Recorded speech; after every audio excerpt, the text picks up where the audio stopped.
Now we got the evidence that magnification reveals distinctive parallel fiber structures, often with eye-visible holes marking the places the coral polyps once occupied.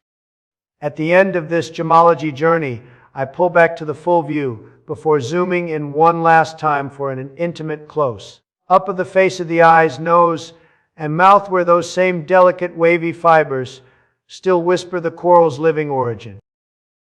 The chubby cheeks, serene half-closed eyes, gentle smile, and highly detailed features that radiate timeless peace and wisdom. This is the kind of hidden detail that makes you fall in love with real gemstones all over again. A tiny, priceless treasure that feels almost sacred under the lens.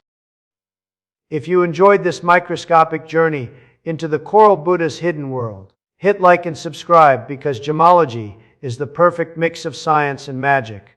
Next time we'll explore even deeper